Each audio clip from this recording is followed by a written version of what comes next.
Bueno, no sé, estamos todos muy emocionados, Antonio. Al general que se nos va a marchar, al coronel, bueno, en fin, es un día de despedidas, también de bienvenidas. Pero para mí es un día excepcional, porque el año pasado, pues lamentablemente yo no pude participar como hubiera sido el deseo del patronato, que así me lo habían formulado. Pero bueno, nunca es tarde, si la dicha es buena, y espero que así sea esta tarde. Me han ayudado mucho los equipos de informática para poder hablar con ustedes desde este atril, porque pedí, por favor, hacer la conferencia, esta lección, no la quiero dar el nombre de conferencia, que es como muy serio, una lección y participar con todos ustedes de una serie de imágenes que creo que nos van a ayudar pues, a pasar el rato y, sobre todo, a retener en nuestra memoria. Desde luego, las palabras de Antonio pues, me han tocado el corazón, casi se me saltan las lágrimas.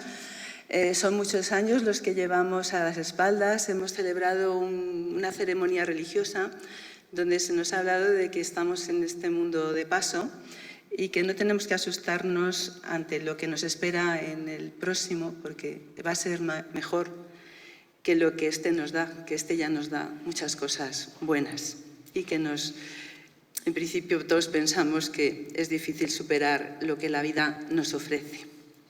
Pero, bueno, es mejor ser creyente que no creyente.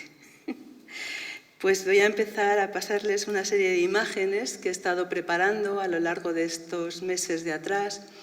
Desde luego mucho antes, porque el año pasado ya iniciamos un proyecto de inventario con los equipos que han sido citados y que creemos que va a llegar a un muy buen puerto, porque vamos a hacer un catálogo sistemático de todos los bienes muebles e inmuebles que pertenecen al patronato.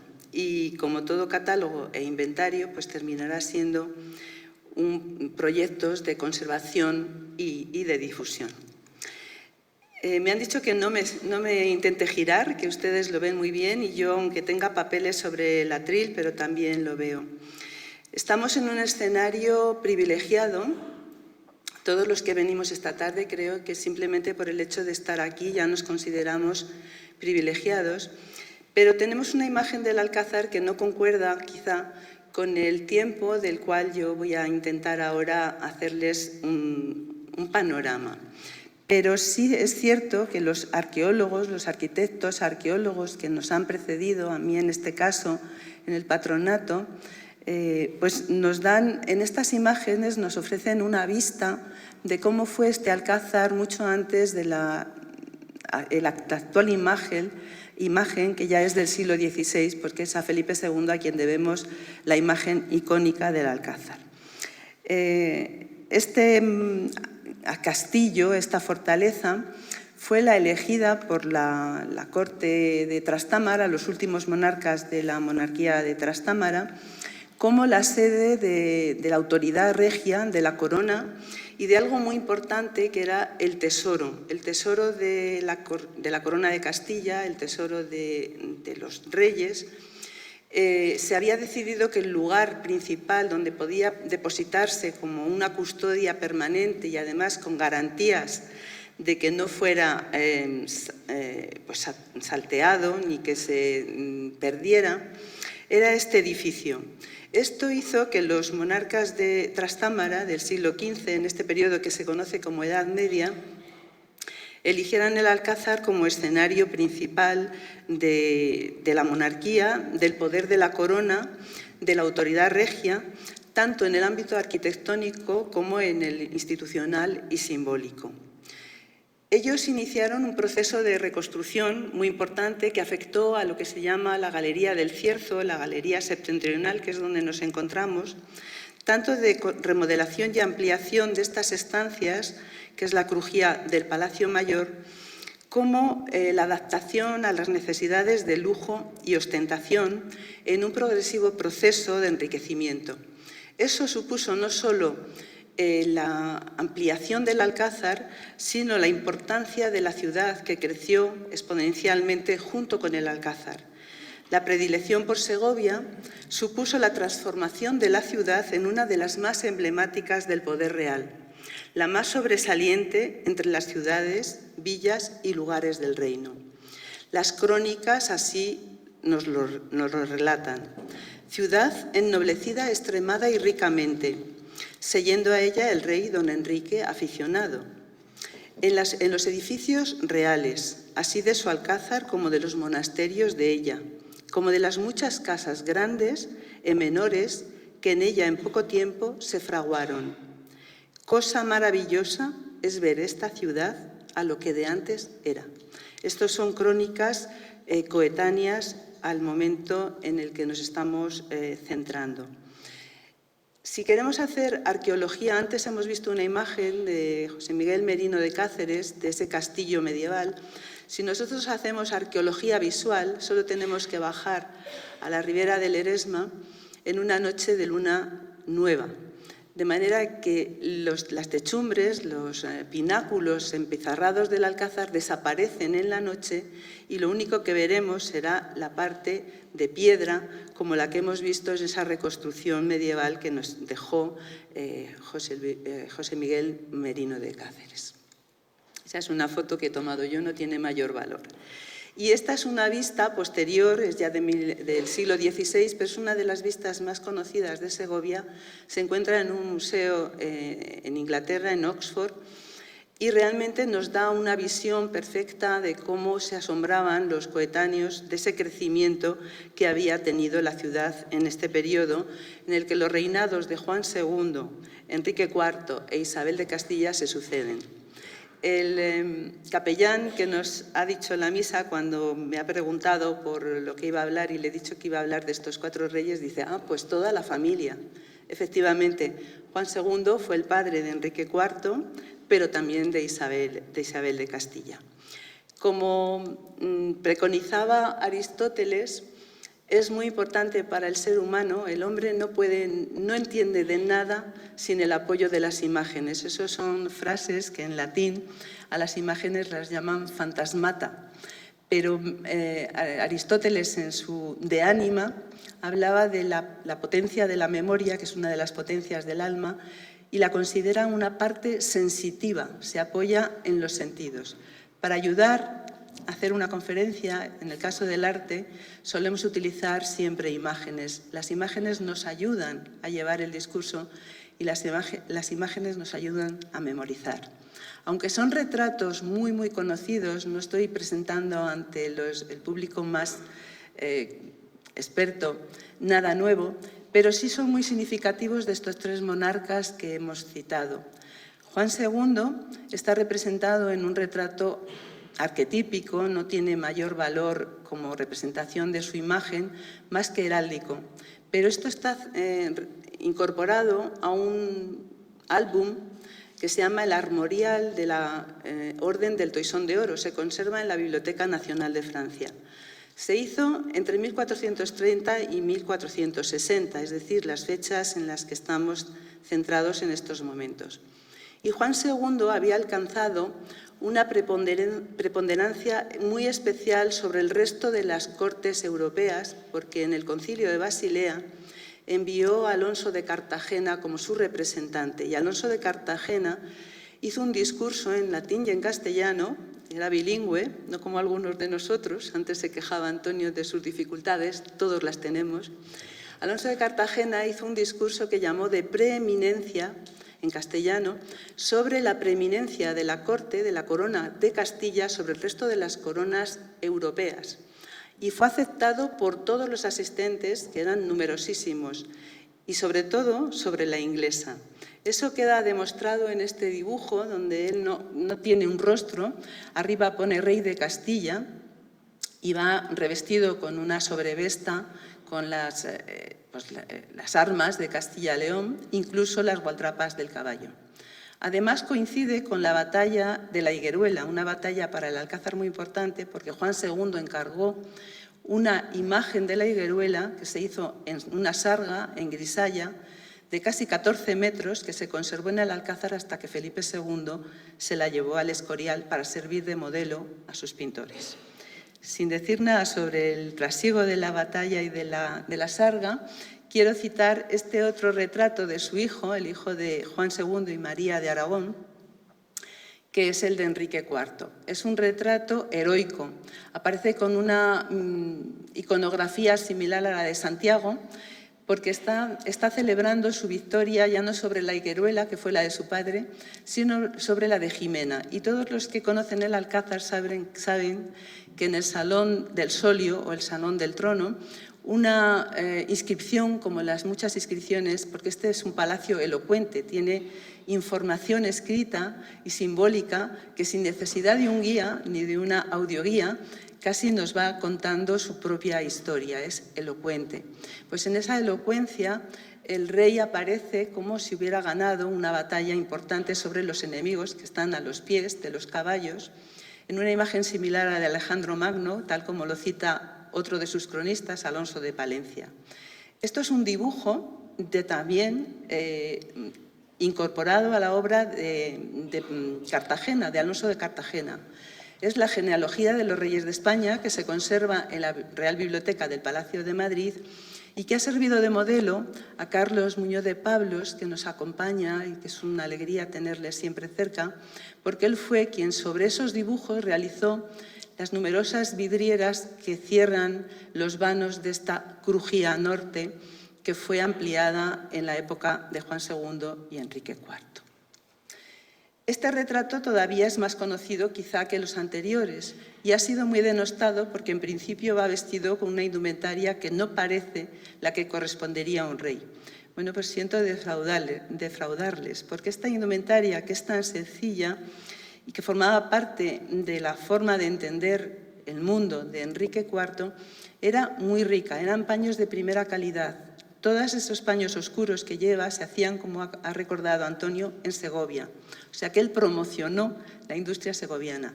Y ese sombrero, que parece una cosa sin importancia, ese bonete, eran piezas que las compraba él mismo, las encargaba a través de sus contadores, y cuando llegaban al palacio, al Alcázar, o donde él estuviera, solía repartirlas entre las personas más próximas a su corte. Entre otros a Beltrán de la Cueva, por ejemplo, o a un personaje muy importante en el Alcázar, que fue Andrés Cabrera, porque fue el alcaide que dio a Enrique asesoramiento y luego pasó a atender a su hermanastra Isabel. Pues esos bonetes de paño rojo, forrados, eran los mismos paños que también utilizaban los pontífices, porque los papas en invierno en Roma, que me imagino es tan fría como Segovia, antes nos hablaban de cómo se calentaba el rey con un plato de torreznos, pues los papas se colocaban un camauro. Seguramente los que saben de liturgia, el camauro es un bonete rojo ribeteado en piel blanca, que es típico de los pontífices. Pues tiene esa misma función y esa misma representación que en este retrato que se conserva en la biblioteca de Stuttgart, en Alemania, formando parte de un itinerario de unos caballeros centroeuropeos que se desplazaron a la corte de Enrique IV para ayudarle a batallar contra el Reino de Granada. Ese itinerario de George Eingen nos cuenta cómo fue herido en la batalla, cómo Enrique IV le recibió durante 2 meses en este alcázar y le honró con 3 condecoraciones. No la de Toisón de Oro, que es de los duques de Borgoña, pero sí la de la Banda, la de la Escama, que eran de sus antecesores, y la de la Granada, que también es la empresa más conocida de Enrique IV. Termino con los retratos para que se nos fijen un poco en la cabeza, los retratos de Isabel y de Fernando. ¿Por qué estos 2 retratos? Bueno, estos 2 retratos corresponden a 1480 aproximadamente, que es cuando se están manteniendo conversaciones diplomáticas con la corte inglesa para conseguir el matrimonio de Catalina, la menor de estos padres, con el príncipe Arturo de la Casa Tudor. Aquí vemos esas políticas matrimoniales que se establecieron durante toda la Edad Media para conseguir alianzas entre las diferentes cortes europeas. Isabel lleva una joya al cuello, una joya. Todas hoy venimos lo más elegantes que hemos podido. y algunas pues nos hemos colgado incluso joyas, como es esta medalla del patronato. Pues Isabel, para este retrato que iba a mandar a la corte inglesa, se colocó un collar de doble cadena de oro con un rubí, balaje rubí, porque hay rubíes, los rubíes tienen diferente categoría dependiendo del color rojo que tienen. Pues este era un color más suave que los rojos potentes y en la terminología de la época se llamaba balaje rubí, rodeado por 4 perlas. Pues bien, esta joya perteneció a los bienes y al tesoro de su padre, de Juan II. En los inventarios de Juan II, él mismo dice que tuvo que levantar el embargo que había hecho de determinadas joyas y una muy especial, esta joya que quiso ser recuperada. Todos ustedes tienen que saber que ese tesoro servía para cubrir deudas y para pagar empresas, y de manera que los reyes disponían de él en determinados momentos siempre necesarios. Cuando decía Antonio que yo les llamo paños a los tapices, no es una manía mía. Esta es la entradilla del inventario más importante de las colecciones de tapices de Isabel la Católica, que la hace su tesorero Sancho de Paredes. Estos documentos se encuentran en el Archivo General de Simancas, un archivo fundamental para el estudio del Alcázar de Segovia. Lo sabe Ubaldo Martínez Falero, al que estamos encantados además de darle este premio y editar su libro, porque esa reconstrucción arqueológica que hemos visto va a alcanzar otras cotas muy novedosas. Pues bien, en este inventario, el apartado de tapices, este término tapiz no se va a usar en castellano casi hasta el siglo XVIII. Tapicería sí, pero tapiz como objeto individual no. Se les consideraban paños, paños ricos, y en el Alcázar estaban dentro del tesoro porque tenían consideración de alhajas. Los paños eran alhajas y como tales tenían que estar custodiados en el Alcázar en una cámara distinta de la del caudal dinerario que estaba en la Torre del Homenaje. Esa era la cámara de los paños y según los historiadores del Alcázar parece ser que estaba a los pies de la actual Torre de Juan II. Ahí se almacenaban porque normalmente los paños también eran itinerantes como las cortes y de ahí se desplazaban con los reyes allá donde fueran. Quiero darle importancia al arte de la tapicería porque el arte de la tapicería ha sido considerado siempre un arte divino. Ese es el origen mitológico del tapiz. Es una batalla campal entre la arrogante Aracne, una vulgar humana, que va a disputarle a Atenea, a la diosa de las artes, de la guerra y de las artes, su prioridad, su preponderancia como gran tapicera. Atenea se siente muy herida y como diosa ejerce su poder. Rompe el telar de Aracne, que es la mujer que están viendo, no estoy ni mirando la imagen, está colgada de un árbol porque cuando Atenea se enfada contra la humana que la va a retar, le rompe el telar, le rompe el tapiz que está tejiendo, que lo está haciendo mucho mejor que ella misma, entre otras cosas porque está representando los amores de su padre, cosa que a ella le disgustó muchísimo. Cuando le rompe el telar, Aracne piensa que no va a poder hacer nada, pero además no solo eso, sino que como gran batalladora le tira una canilla, que es un uso pequeño, muy puntiagudo, se lo tira a la cabeza, le hiere en la frente y ella se siente tan mal, tan despreciada, con tan poca capacidad de reacción que lo único que quiere es colgarse de un árbol.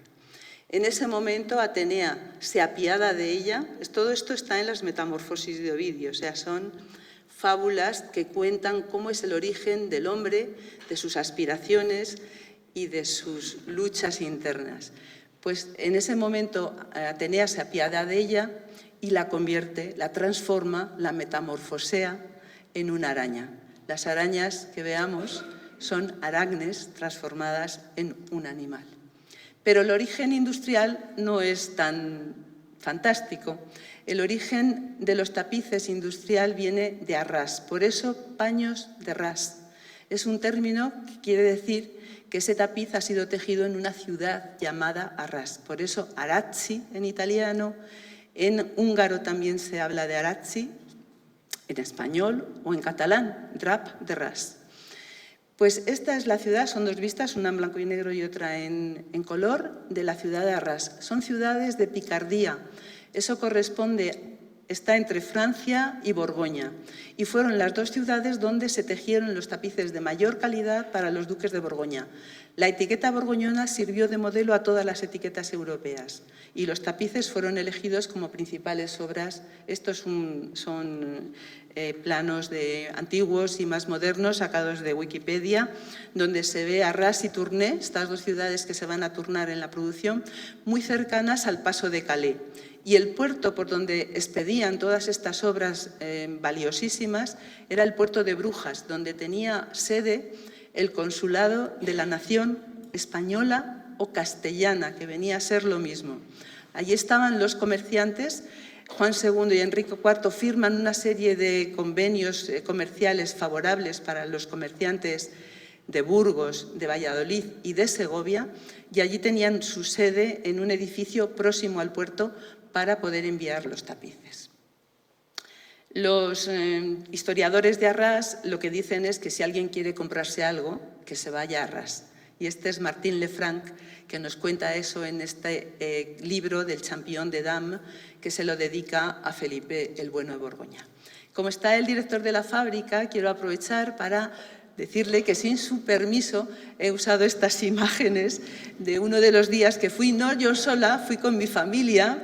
Tiene muy bien enseñados al personal para impedir que hagamos fotos, pero una sobrina que hoy está aquí con nosotros hizo de espía y le dije, cuando puedas tú haz fotos. Y estas son las fotos que me hizo María de los telares con las urdimbres montadas, con los cartones y con parte de la trama tejida, como la tapicera, en este caso una mujer, normalmente eran hombres, cuando trabajaban en las tapicerías en Arras y Tournai eran hombres, ahora ya son las mujeres también las que se han incorporado a una tarea muy dura, muy costosa y que tiene muchos problemas para la salud de las personas. Pues la tapicera teje por detrás, esa es la urdimbre, es el esqueleto del tejido. Están marcadas las líneas del cartón, es el dibujo que va a servir siempre de modelo al tapicero, y como esas canillas con las que Palas Atenea tiró a la humana a la cabeza y le hirió en la frente, no vemos más que la parte roma. Pero esas canillas tienen una parte puntiaguda que es con la que el tapicero va apretando los hilos de la trama para ir creando la composición figurada. Si de algo se caracteriza un tapiz es que es un tejido historiado. Tienen siempre una historia que relatarnos. Los libros donde se guardan todos los paños que se conservaban en este alcázar son el famoso libro del Alcázar, del Tesoro del Alcázar de 1503, que es el blanco y negro, el que se ve peor. Ese es el libro de 1503, redactado por Rodrigo de Tordesillas, cuya placa sepulcral se encuentra en la capilla. Los que hemos estado allí y nos hemos acercado al altar, pues nos hemos casi arrodillado en la placa de Rodrigo de Tordesillas, que es quien redacta ese inventario, con ayuda del secretario de Gaspar de Gricio. Aquí lo que está pasando es que se están cumpliendo al pie de la letra las disposiciones de Catalina de Lancaster, la mujer de Juan II, que una vez que muere su marido y dicta el testamento en Toledo en 1406, ella misma, como regente del reino, cumplió con detalle y al milímetro todo lo que pidió. Entre otras cosas, que en la torre del homenaje se conservara el tesoro, que los tapices pasaran a su hijo y que todos los que tuvieran algún cargo en la corte tenían que dejar por escrito los bienes que tenían entre sus manos. De ahí tenemos estos dos libros, el del Alcázar y el de Sancho de Paredes, los dos conservados. Aquí las firmas de Gaspar de Gricio y de Sancho de Paredes para justificarlo.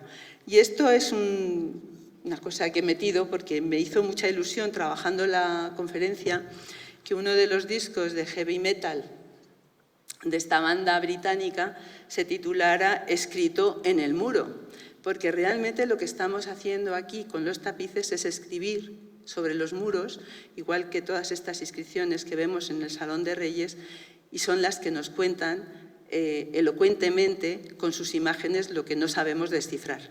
También me venía muy bien ese personaje que está en una moto negra con esos ojos de fantasma, porque Aristóteles hablaba de las imágenes como fantasmata.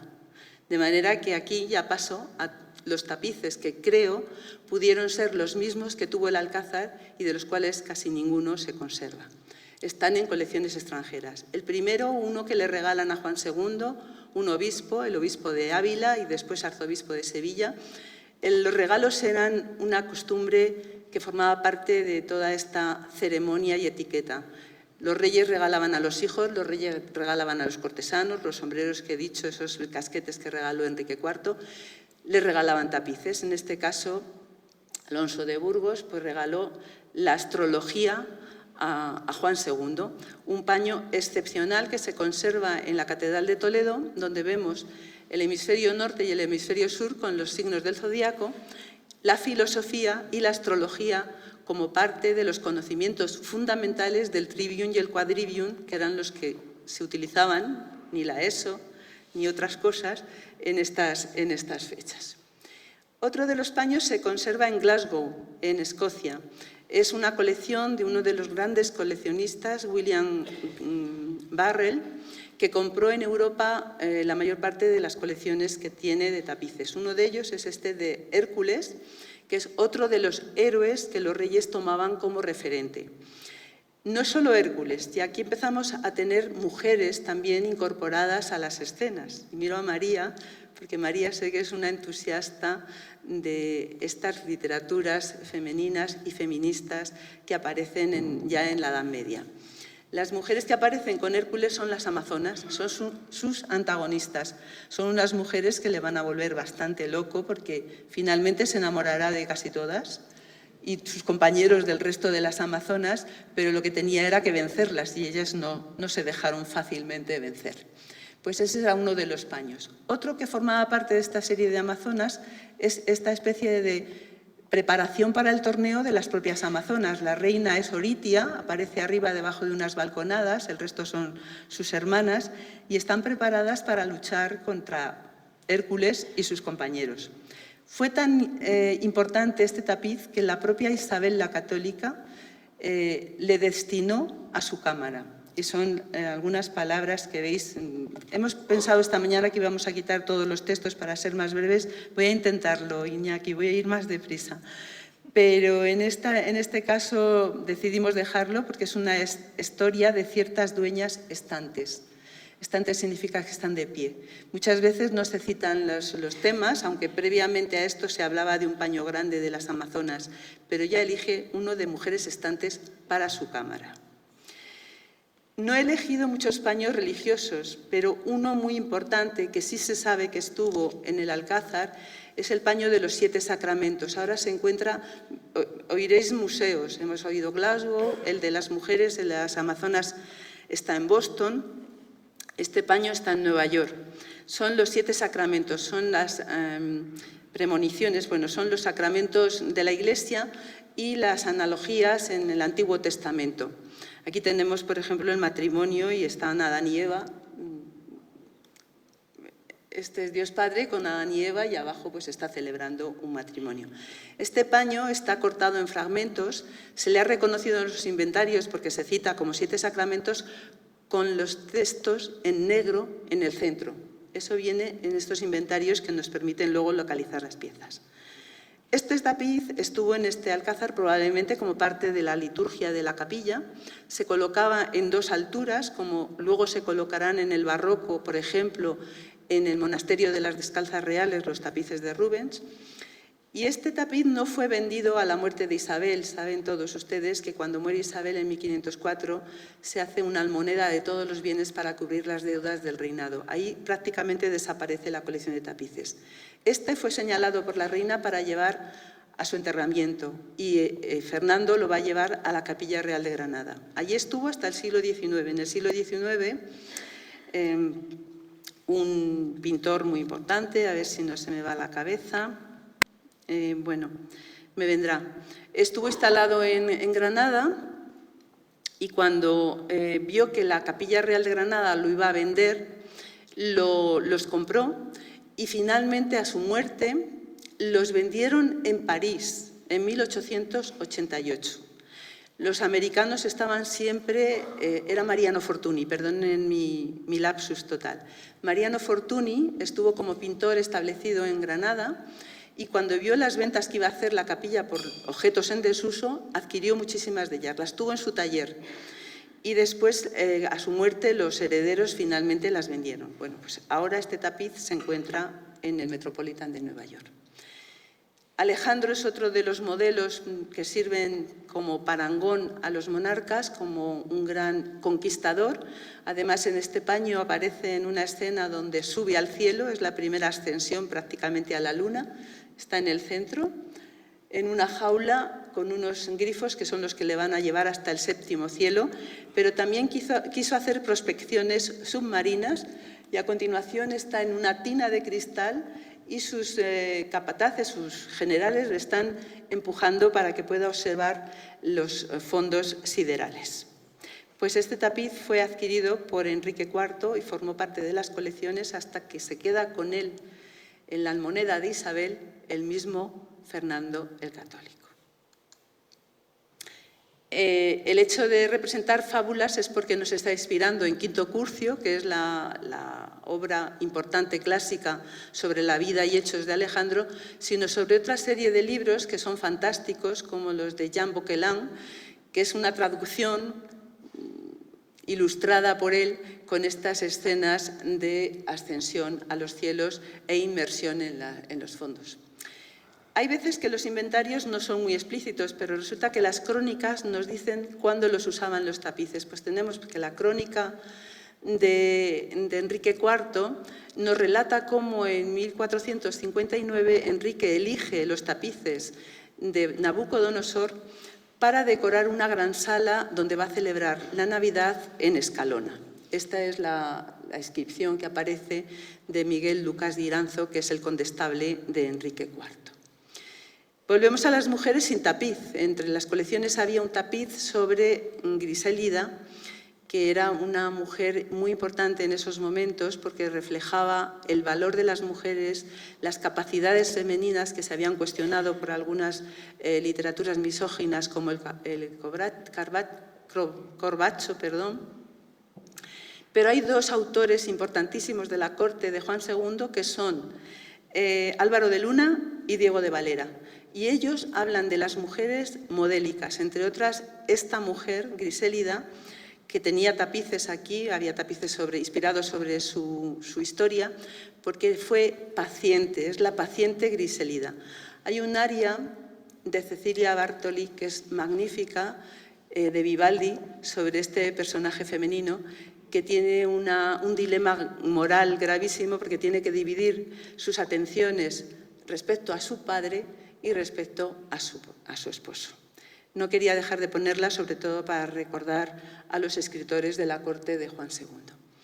Y para terminar, pues el único tapiz que pudo formar parte de esa colección, porque en esa colección aparece un paño de Oriana, no es el nombre del personaje masculino, que hubiera sido lo lógico, decir, bueno, la serie de Amadís, pues no. En el inventario de Juan II, de Enrique IV y de Isabel aparece un paño de Oriana. Oriana es la amante, la dama de Amadís de Gaula. Y cuando tuvimos que desmontar estos salones para incorporar, como ha dicho el coronel Barahona, este sistema de iluminación novedoso y muy beneficioso para las obras, pues nos encontramos con una pieza que para mí fue una gran sorpresa. Cuando la vi en el suelo, realmente es cuando pude reconocer no solo las imágenes, que por el estado de conservación y las arrugas impedían discernirlas, sino también las inscripciones. Las inscripciones están escritas en francés picardo. La zona de Picardía es de donde salían estos tapices de Arras y Tournai y es un dialecto del francés romance. Estamos ahora, en estas fechas, es cuando se están haciendo las grandes traducciones al italiano, al castellano y al francés.